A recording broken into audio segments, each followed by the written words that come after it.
Hello ସାଙ୍ଗମାନେ, ଜୟ Jagannath. Welcome back to my mini blog. ଯେହେତୁ ଏବେ ଶୀତ ଦିନ ଚାଲିଛି, ଶୀତ ଦିନ ସକାଶେ ସେଠି ସବୁ ସାଙ୍ଗସାଥି ମିଶିକି ବାହାରିଲୁ ଗୋଟେ ବଣଭୋଜି କରିବାକୁ। ସେଠି ସବୁ ସାଙ୍ଗସାଥି ଏକାଠି ଚାଲିଲୁ ଗୋଟେ ବଣଭୋଜି କରିବାକୁ।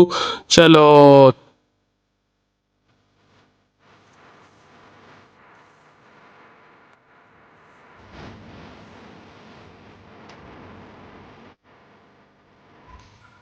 ତାପରେ ଆସି ଆମ ଜଙ୍ଗଲ ରାସ୍ତାରେ ପହଞ୍ଚିଗଲୁ।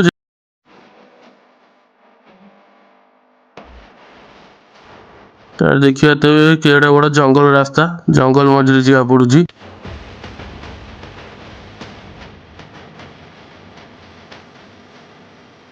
ତାପରେ ଆସି ଆମ ଜାଗା ମୁଣ୍ଡରେ ପହଞ୍ଚିଗଲୁ ଫିଷ୍ଟ କରିବାକୁ। ତାପରେ ଆମ ଚନ୍ଦ୍ର ଆମ ପରିବା କାଟୁଛି, ଆମ ପରିବା କଟାଳି ଚନ୍ଦୁ। ତାପରେ ଏପଟେ ଆମର ବାଦଲ ସବୁ ରୋଷେଇ କାମରେ ଲାଗିଯାଇଛି। ତାପରେ ଏପଟେ ଆମର ରୋଷେଇ ସବୁ ସରିଯାଇଛି। ତା ଖାଇବା ପିଇବା ସମସ୍ତେ ବସିଗଲୁ ଖାଇବା ପାଇଁ। ତାର ଏପଟେ ସମସ୍ତେ ଆମେ ବସି ସବୁ ଖାଉଛୁ ସବୁ। ବୋପା ହାତ ହଲେଇ ଦଉଛି। ତାର ଏପଟେ ସମସ୍ତେ ଖାଇବା ପିଇବାକୁ ବସି ପଇଲୁ। ତାପରେ ଖାଇ ପିଇ ସାରି ତାର ମौज ମସ୍ତି କରି ଏନ୍ଜୟ କରି ତାପରେ ଆମେ ସମସ୍ତେ ମିଶିକି ଘରକୁ ପଳେଇ ଆସିଲୁ।